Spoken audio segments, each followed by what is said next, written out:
Hello, everyone, and it's my great pleasure here to be with Michael Capasso, General Director of New York City Opera. Welcome, Michael. Hi, well, thank you very much for having me. So Thank you, Maestro. it's wonderful to be with you. Michael has a very long and a very fruitful opera career as an impresario and as a general director. Um, my first introduction to Michael was from a great baritone, Kevin Short, who told me nobody can run a company as well as Michael Capasso. So it's great to be with you today. You were inspired to go into opera by American tenor Mario Lanza. Is that right? Indirectly, yeah. I was first inspired by my growing up in an Italian household where we were atypical of an Italian American family.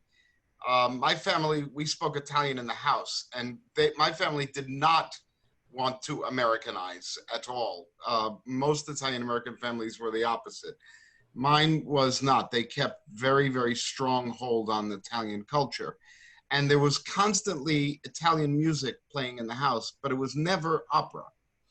Yet, my grandfather always told me that the greatest Italian singer was Enrico Caruso.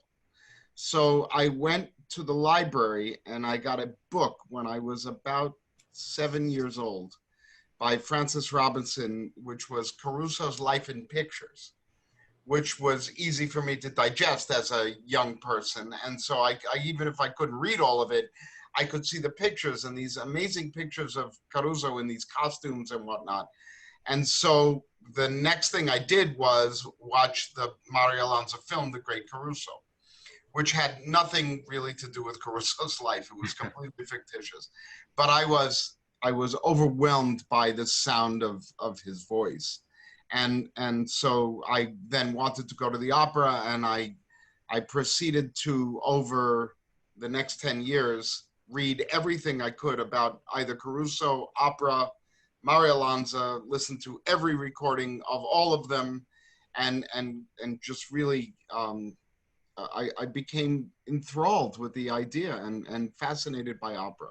And Mario Lanza had a great deal to do with it. As he did, he had a great impact on the careers of many, many people. Jose Carreras, in particular, always said that he was inspired to become a singer because of Mario Lanza.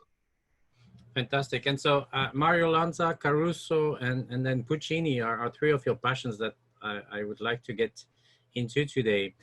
Let's start with Caruso. From what I understand, you know so much about Caruso and you have so many biographical details about him. Um, Tell us how he differentiates himself from, other singers and why you have such attraction to his singing. Well, he changed the way tenors sing, really, in many ways.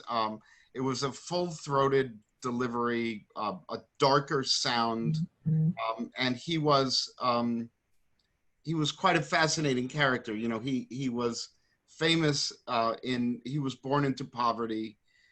His father was a mechanic. He was supposed to become a mechanic himself, but he had a voice as a young boy, as a young alto, and he sang in church.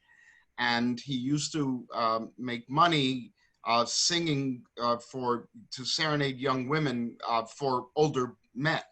And his voice then developed into a tenor voice that really was rather short. He didn't really have a top, and he found a teacher who helped him develop his voice at a time um, when the transition the music was changing. The Verismo period was being introduced. The bel canto period and romantic period was on its way out. And so there was this more dynamic way of singing and a delivery that Caruso really managed to develop more than anything. If you listen to recordings, there are very few, but of some of the singers who preceded him, like Fernando de Lucia, who was a great tenor and very, very famous, and Gendereschi and whatnot, their approach was even in dramatic repertoire, was different. And so Caruso became the benchmark really for how tenors sing to this day. What was also fascinating about him was the besides the enormous breadth of repertoire was his fame. He became the most famous entertainer in the world, bar none. He was the first superstar. He was, before the Beatles and before Frank Sinatra and before, Elvis Presley, there was this little man from Naples who was a star of the stage, a recording star, and a film star, all at the same time, and all before he died in 1921, leaving an estate of over 9 million American dollars in 1921. Imagine how that transferred now. Yeah. He was receiving a $20,000 concert fee in 1916, 17, and 18. Imagine, for one concert. Yes, that's great fame there. And how do you see the affiliation from Caruso to someone like Mario Lanza or other contemporary or more recent tenors? Well, Caruso was able to, because his career coincided with the recording industry's birth. He was very, very clever. To this day, his grandson, who I know personally, a man named Eric Murray, who lives in Delaware, receives a check every month of royalties from Caruso's recordings. Caruso, in the early days of recording, nobody believed that they thought it was a passing fad that was going to go away. So people would receive a one-time fee for their recording session. And Caruso said, no, I want a fee and I want a royalty in perpetuity. So anytime a Caruso record is sold, now it's a small portion, but his estate still receives money. But the recording industry actually took off as opposed to, being a passing fad. It is, of course, enormous. And his popularity as an artist coincided with the career, the end of Verdi's career, and of course, almost all of Puccini's career. And so many of the arias and songs that are popular today began their popularity through Caruso's recordings of them at the turn of the century. His first recordings were in 1902, and his last recording was in 1920. So for 18 years, he recorded what was then mostly new music. It's very interesting to look at that turn of the last century, where if you look at the repertoire being delivered by the Metropolitan or Opera or La Scala, whatever, more than 90% of the repertoire had been written within 50 years. When you think of, Traviata in 1853 and whatnot, you have the core of even the Verdi repertoire, and then of course the later Verdi repertoire, and all of Puccini, which was, Puccini didn't begin to write until the 1890s. You have this, new music. And Caruso's popularity as an artist and as a recording artist, and the sale of his records enabled this music to become as popular as it was. And so L'Adone Mobile, for example, became a hit tune, not outside of the opera house. It became a hit tune in people's houses because of the recordings of Caruso. There's definitely then a connection to Mario Lanza, who was born in 1921, the year Caruso died. And his career took a different path, but he was a recording star and a film star, and sadly only appeared twice in a fully staged opera. But his impact on the world, where his opera recordings and his films made opera legitimate, if you will, to the non-operatic world. So it broke the barrier where opera was supposed to be something that was only for the rich and only for the extremely educated to go and hear. Mario Lanza made opera accessible to all of America through his films, and created a popularity where, you know, in one of his films, there's a 16-minute scene from Otello with Licia Albanese, who was then one of the great, you know, artists of all time. And still is one of the great sopranos of all time, and worked with, you know, everybody, made the 50th anniversary recording of La Boheme with Toscanini, and on and on and on. And she, before, always said that this was one of the great talents she ever knew. And the fact that he was able to be in film to recreate opera scenes, and people would go to the movies and watch them, and then buy the albums and listen to opera. It introduced opera to millions and millions of people that would otherwise not know it, and that was the direct connection. And then really there's a connection to from Lanza to the Three Tenors, and the Three Tenors are the next, I think, milestone in the popularization of opera to the masses. And of course Pavarotti, who was, again, like Caruso, a larger than life figure, very famous for his performances. He made films, he made concerts with popular artists, and of course, you know, his recordings. And, you know, he made Nessun Dorma into a #1 hit that eventually gets recorded by, you know, Aretha Franklin. So, you know, how can you imagine such a thing? And I think that that's really the line, that's the chain that moves, you know, along. Fantastic to hear that history of tenors. So in 1981, at quite a young age of 21 years old yourself, you created Di Capo opera company, which had very successful 32-year run with its own theater, was one of only 3 New York City opera company to present a fully staged season. So that was quite an endeavor at this young age that you were, and there was quite a lot of energy to get that, but quite a success in the end. You there produced quite a bit of Puccini, but also commissioned new opera or premiered. They did a lot of premieres. You want to tell us a bit about this period of your life before we go into New York City Opera, more recent thing? Sure. I grew up on Long Island in a town called Great Neck, Long Island, and I had a tremendous interest in opera, but I was never part of the music department really throughout. When I was in junior high school, the choir teacher, my voice was changing, and I had tremendous difficulty matching pitch when my voice changed, which was not unusual for people. But my choir, I was constantly rejected, and the high school performed opera. There was this amazing woman named Diane Martindale who was the music teacher, who decided that she was going to perform full operas.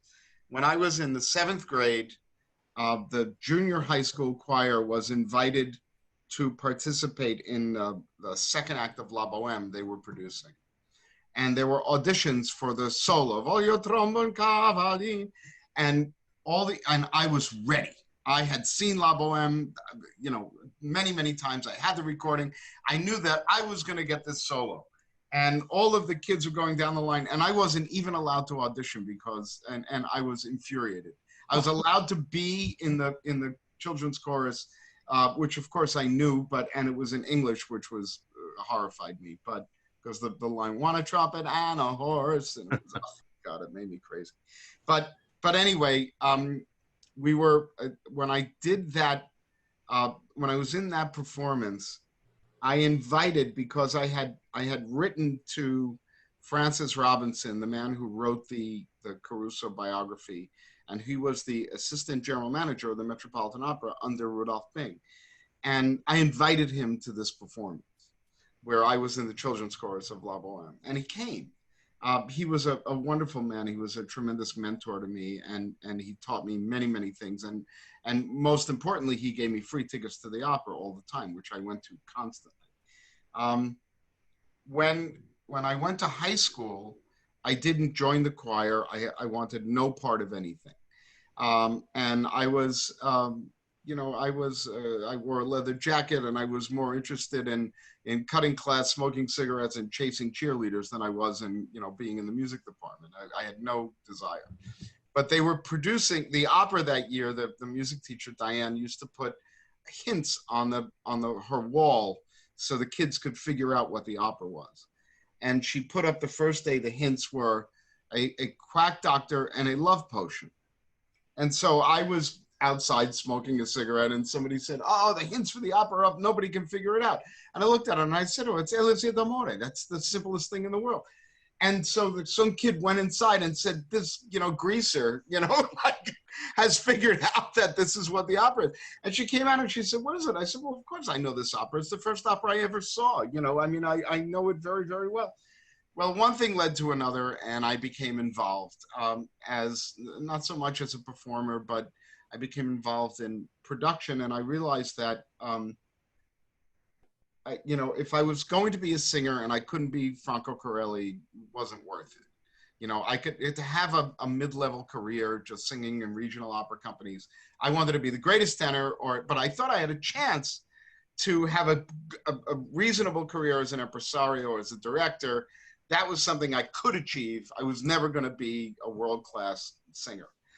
And in 1981, I was 21 years old, and they were changing the theater in Long Island from what had been a legitimate theater and became a movie house back to a theater. And I walked in and I asked them if they had plans to do opera. And they said, no, but they would.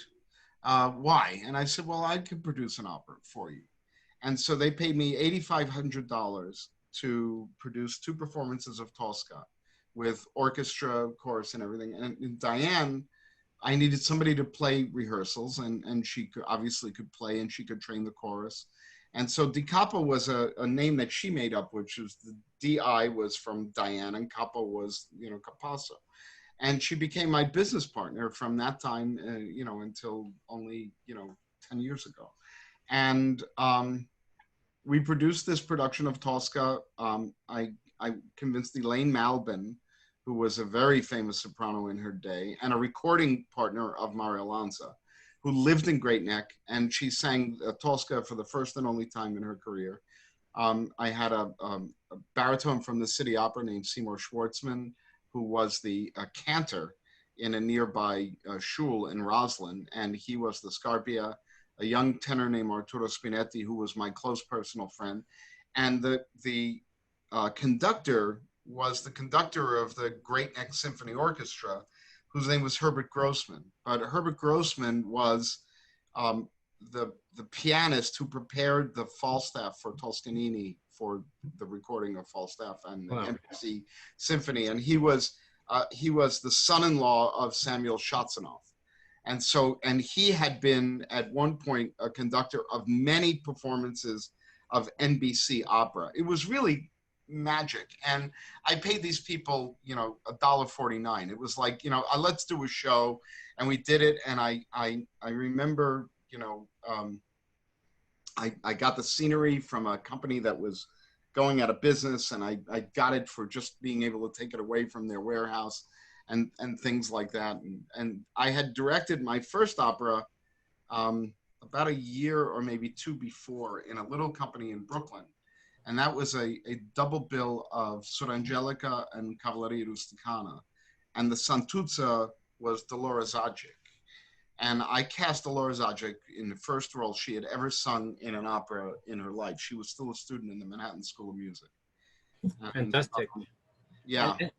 And so also a lot of premieres you did with well, so right? after the success of this Tosca, they sold the building and turned it into condominiums. And so we were out of business.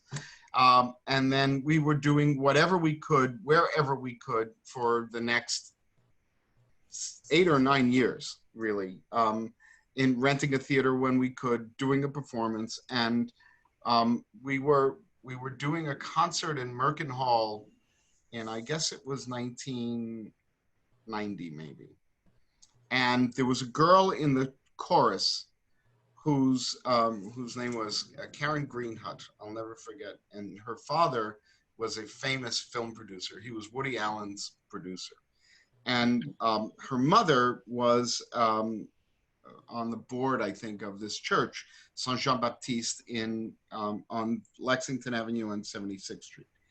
And we wanted to do another concert, and she said, well, there's this, the priest loves opera. Why don't you go talk to him? So we did a concert in the church upstairs, and we needed somewhere for people to change, and they brought me to what was the lower church. This church, once upon a time, had mass for 1,000 people up and 1,000 people down. It was built for the French Canadian community once upon a time. And I went downstairs and I said, my God, this is an enormous open space. This could be a theater. And the priest, his name was John Camus, said, you know what? Okay, make it a theater. And so we did our first performances there in 1991. To very interesting. We did, Amal and the Night Visitors. We did Così fan tutte. We did several things. But in 1995, we did a production of Carlisle Floyd's Susanna that was got an unbelievable review in the New York Times, and it changed the world. And at the same time, the church decided that they were going to renovate the church, and that we were going to do a fundraiser. And we were going to also renovate the theater and turn it in and dig an orchestra pit and make it into a much more traditional performance space. And we did that and it opened in 1996 again. But we did we did a world premiere by Francesco Ciuffo, a world premiere by Thomas Passatieri. We did we did the New York premiere of Sharka by Janacek, American premiere of Sharka. We did many New York premieres. We did works by contemporary people like Passatieri. We did the New York premiere of Tobias Picker's Dolores Claiborne. We did the world premiere of the reduced version of Emmeline by Tobias Picker. We did and we did the complete works of Puccini, including all 3 versions of Man and Butterfly in one weekend. Yeah, we're the only company to ever achieve that, the complete works, including his songs, his instrumental music, and the operas and the versions of his operas. Fantastic. So tell us about your passion for Puccini. Since I've met you, I've heard many times like how much you love it, and how is probably your favorite? If I always say that if I'm going to go to a desert island and I can take one opera, it's going to be Tosca. I fell in love with Puccini because his operas really speak to the drama. I'm also a stage director, and I've also the only person ever to have staged the complete works of Puccini, I believe, which is a distinction that I don't know. That's somebody I hope will achieve that as well someday. His work, his music, yesterday I was in the car and listening to the Metropolitan Opera, a recording from a performance from 1967 of Renato Scotto, Madame Butterfly, and I can't, I sit there and I'm in the car crying like a baby. This is an opera that I've known for more than 50 years, that I've directed dozens of times, and I still listen to it and it still brings tears to my eyes. I can't listen to Sono Andati and not cry at the end of, in the last act of La Boheme. I can't, it just does something to me. There are great works by fantastic composers. And I don't want to ever minimize any of them, but none of them speak to me or to me personally in my soul. And I feel like he was the greatest composer of operas for the stage by far. His work, and when you're a director and you're trying to discover his work, and you also, and I can say this having directed Edgar, which is by far not his greatest work. And you can see, and it was also the last time he didn't have a very, very strong input with the librettist. he realized that, that in his second opera, his first opera was a success, but it was a small one-act opera. It had a big dance section in it, Le Villi, and it didn't have much to, and it was easy enough to put together. But Edgar was, from a dramaturgical point of view, a complete disaster. And then he went to Manon Lescaut, which had 6 librettos. And from then, once he teamed up with Illica and Giacosa for, the next period of his life, which was Bohème, Tosca, and Butterfly, the drama, there's exactly enough time to light a candle. There's exactly enough time to walk from one side of the stage to the other. There's exactly enough time for Butterfly to kill herself. There's enough time for Tosca to pick up the knife. All of these things are thought out so that they direct themselves. And the emotion is so strong, and the way the music and the story come together, no one else does that, in my opinion, and never has. And I don't know that anybody will ever get it. People do it, but they're never going to get it as right as Puccini did. I see what you mean. As a conductor, I certainly see it as a combination of the orchestration that's just as perfect as Ravel, the melodic, construction that's just as good as Verdi and Mozart. Is like everything is there, everything comes together. After being with Di Capo, then you transitioned to New York City Opera. Yeah, I'm sorry. No, go ahead. No. So I was just going to say that, just going to ask you about that transition going from the east side to the west side, New York City Opera now being at Jazz at Lincoln Center, with a larger hall. Has that changed your way of staging? Has that changed your type of production that you seek? Or no, when the opportunity came for City Opera in 2003, I learned, along with everybody else, that they were seeking protection in bankruptcy. And I had interviewed in 2008 for the position when Gerard Mortier left. I was in Hungary at the time producing The Crucible.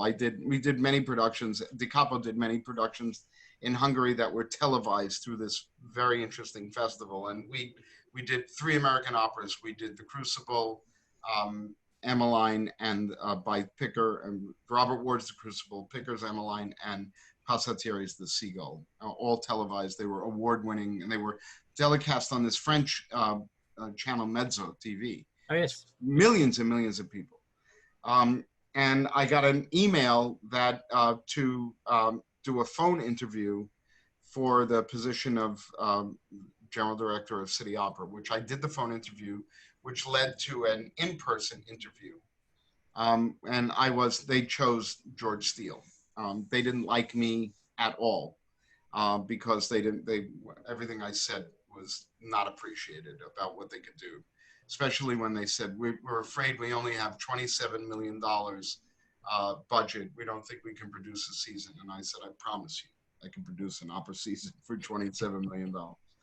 But anyway, that being said, and I wish I had that $27 million now. In 2013, then the opportunity came up. They were going into bankruptcy. I put together a group, especially with this finance man named Roy Niederhofer, an amazing person. And we formed the group that was to take the company out of bankruptcy and get them to perform again. And the idea was to take them back to Lincoln Center, but to the Rose Theater, which is an 1,100-seat, beautiful theater with a large orchestra pit, and really ideal for opera, more even than the New York State Theater, which is now the David Koch Theater, where they had been for decades. And everybody asked me, they said, well, you have had all of this success in a small company. What makes you think you can run a large company? And I said, because the difference is zeros and commas. There's no other difference. Everything I've ever had to do in my entire career, you have to choose the repertoire, you have to hire the singers, you have to hire the design team, you have to hire an orchestra, you have to deal with the payroll. It's just, the numbers are different. You're just moving the decimal point around, but the steps that you have to go through do not change. Producing opera is producing opera, period. You know, I mean, you have 35 musicians or you have 65. That just means you have a larger payroll. It doesn't mean you still have hired musicians. You're still dealing with unions. You're still dealing with the artists and their temperament and their fees. And you're still dealing with how do I choose repertoire that that the public's gonna want to come to. And then you have to sell tickets. And then you have to raise money to make up the difference between the ticket sales. So I guess I was successful enough in convincing them that was, you know, I was able to do that. And we were awarded the asset, if you will, which was what it was referred to at the time. And we reemerged from bankruptcy in 2016, in January of 2016, and again with Tosca, because not just because it's my favorite opera, because actually I feel that City Opera's place in the world is not really to produce the standard repertoire all the time.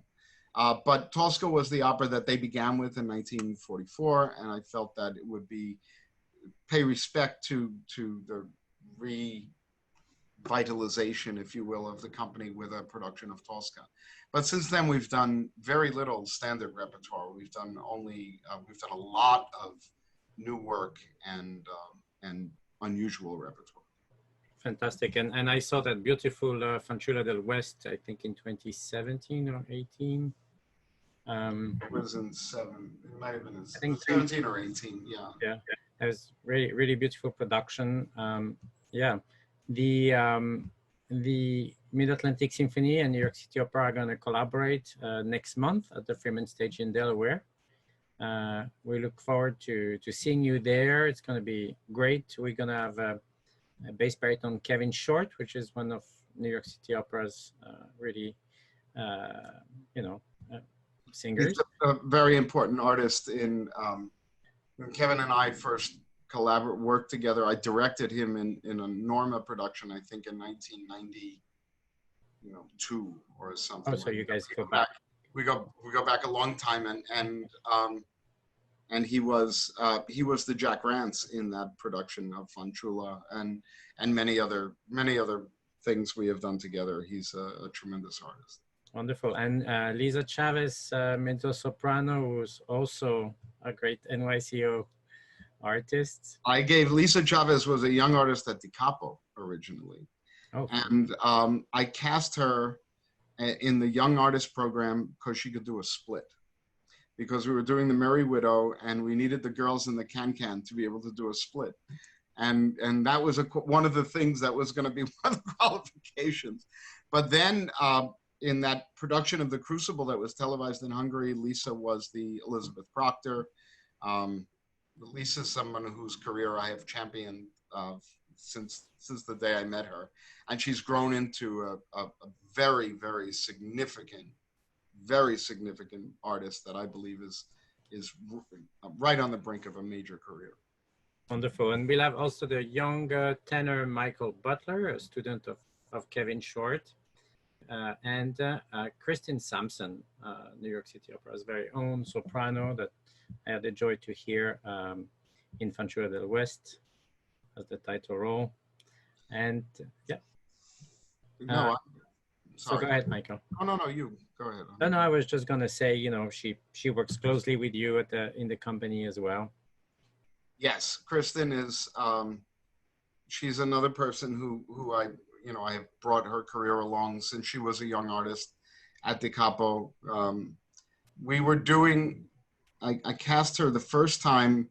She was in the chorus of La Boheme and the Mimi cover, and the city, my main one of the two cast Mimis was a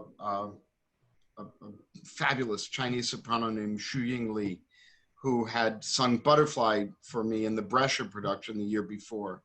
And she was singing Butterfly at City Opera. And she was the second cast, but then they fired the first cast, Butterfly, and they moved her to first cast, which left me with a single performance of Bohème with no Mimi.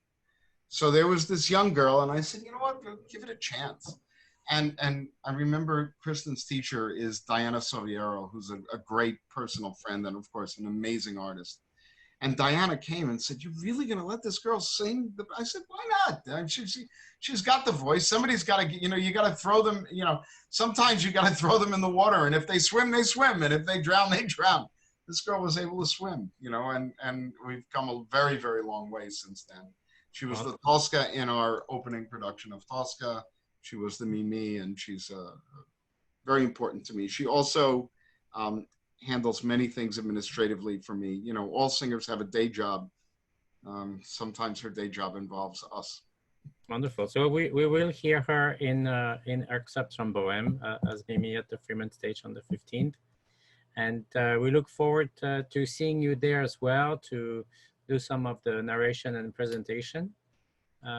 Thank you so much for this interview today, Michael. Such a great pleasure to talk. My pleasure. Thank you. I promise when I'm there, I hope to be thinner. I will have shorter hair and I will have shorter sideburns. I said my hair hasn't been this long since 1976, so I'm going to grow 1976 sideburns. Okay, well, I think that's good. Actually. I think I can finally on Wednesday. I'm finally going to get a haircut. I'm very excited. I'm all in favor of 70s styling. That's something I love.